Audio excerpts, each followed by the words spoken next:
Super heroes के इस लगातार बदलते यूनिवर्स में कई कैरेक्टर्स आ सकते हैं और जा सकते हैं और कुछ तो मरने के बाद भी जिंदा किए जा सकते हैं। लेकिन कुछ कैरेक्टर्स ऐसे होते हैं जो फैंस के दिल में एक अलग ही जगह बना लेते हैं और उनके चले जाने से ऑडियंस के ऊपर बहुत गहरा इम्पैक्ट पड़ता है। तो आज इस वीडियो में हम मार्वल सिनेमैटिक यूनिवर्स में हुई 10 मोस्ट हार्ट ब्रेकिंग डेथ्स को रैंक करेंगे।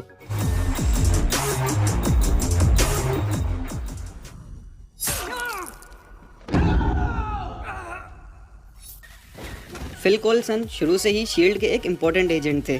उन्हें कैप्टन मार्वल में भी दिखाया गया था और इसके अलावा वो agent of shield TV series का भी इम्पोर्टेंट हिस्सा रहे। लेकिन अवेंजर्स की पहली मूवी में वो लोकी के हाथों मारे जाते हैं और देखा जाए तो ये एमसीयू की पहली हार्ट ब्रेकिंग डेथ रही। फिल कोल्सन की डेथ ऑडियंस और अवेंजर्स दोनों पे असर करती है, जिसके बाद अवेंजर्स एक साथ काम करने के लिए मोटिवेट हो जाते हैं और एक टीम बनकर लोकी से लड़ते हैं।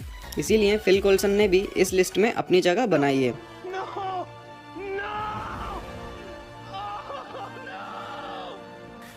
योंडू गार्डियंस ऑफ द गैलेक्सी का एक बहुत ही इंटरेस्टिंग कैरेक्टर था, जिसे पहले तो एक साइड विलन की तरह दिखाया गया था, लेकिन सेकंड पार्ट में योंडू को एक इम्पोर्टेंट मेंबर की तरह दिखाया गया।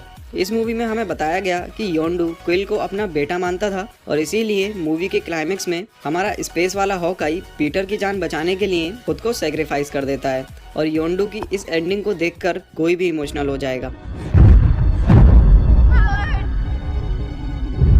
टोनी स्टार्क के पेरेंट्स की डेथ एमसीयू की सबसे ज़्यादा इम्पैक्टफुल डेथ थी, जिसने एमसीयू के पूरे फ्यूचर को ही बदल दिया था। ये असासिनेशन हाइड्रा ने सुपर सोल्जर सीरम हासिल करने के लिए करवाया था और जब टोनी स्टार्क को ये पता लगा कि उसके पेरेंट्स को विंटर सोल्जर ने मारा था, तब हमें टोनी स्टार्क का सबसे एग्रेसिव मोड देखने को मिला। इस मर्डर की वजह से मार्वल के दो मेन हीरोज आयरन मैन और कैप्टन अमेरिका अलग अलग हो गए और जिसका असर हमें इन्फिनिटी वॉर और एंड गेम दोनों में देखने को मिला।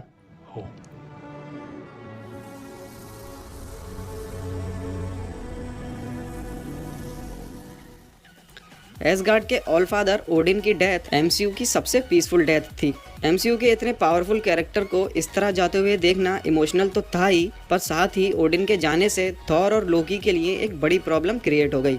ओडिन ने हेला को अपनी पावर से कैद में रखा था, लेकिन उसके मरते ही हेला वापस आ गई, जिसको हराने के लिए थॉर को पूरे एसगार्ड को ही तबाह करना पड़ा। इसीलिए ओडिन की डेथ भी हमारी इस लिस्ट में इस पोजीशन की हकदार है।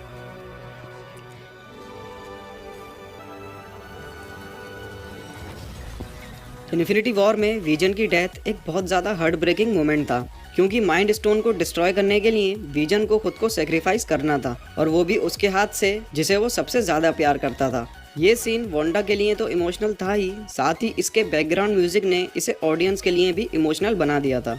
और ये सीन सबसे अलग इसलिए है क्योंकि इसमें थैनोस ने विजन को टाइम स्टोन से जिंदा करके फिर से मार दिया, तो बेचारे विजन को इस सीन में 2 बार मरना पड़ा। ओ भाई, मारो मुझे, मारो मारो मुझे, मारो मारो।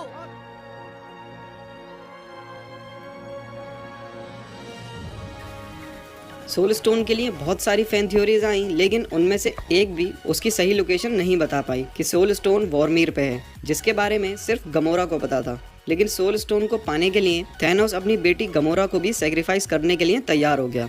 ये सीन तब अचानक इमोशनल बन गया जब एलन सिल्वेस्ट्री के रोंगटे खड़े कर देने वाले बैकग्राउंड म्यूजिक ने इस सीन में जान ही डाल दी।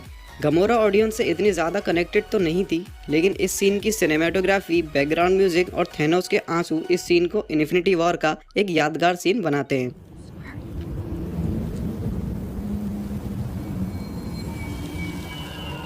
एंड गेम से पहले तक ये एमसीयू का सबसे इमोशनल मोमेंट था, जिसमें स्नैप के बाद टॉम हॉलैंड की ज़बरदस्त परफॉर्मेंस ने सबको इमोशनल कर दिया था।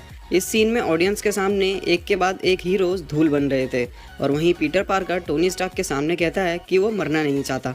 इसीलिए ये सीन टोनी स्टार्क के साथ साथ ऑडियंस के लिए भी बहुत ज़्यादा हार्ट ब्रेकिंग था।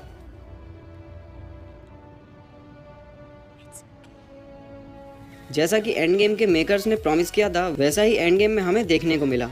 ऑडियंस इस मूवी के दौरान हंसे, चिल्लाए और रोए और सरप्राइजिंगली एक हार्ट ब्रेकिंग डेथ हमें मूवी के मिडिल में ही देखने को मिल गई, जहां नताशा ने मरे हुए लोगों को वापस लाने के लिए खुद को सेक्रीफाइस कर दिया।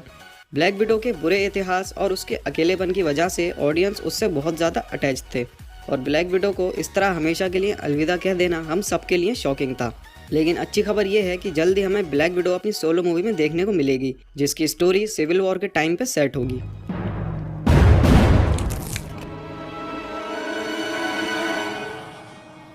लोकी एमसीयू की शुरुआत से ही ऑडियंस से जुड़ा रहा है, इसीलिए इन्फिनिटी वॉर में थैनोस के हाथों उसे मरते हुए देखना बहुत से फैंस के लिए एक शॉकिंग मोमेंट था।